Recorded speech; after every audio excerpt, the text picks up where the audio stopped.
Iniugnay sa smuggling ng isang nagpakilalang taga-Volunteers Against Crime and Corruption ang anak ni Davao City Mayor Rodrigo Duterte na si Paulo, kasalukuyang Vice Mayor ng lungsod.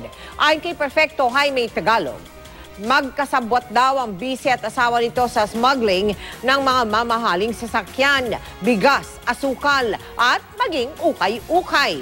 Dawit din daw si Mayor Duterte. Meron daw siyang patunay dito pero wala siyang ipinakita sa press con. Ayon naman kay VACC Founding Chairman Dante Jimenez, hindi nila miyembro si Tagalog.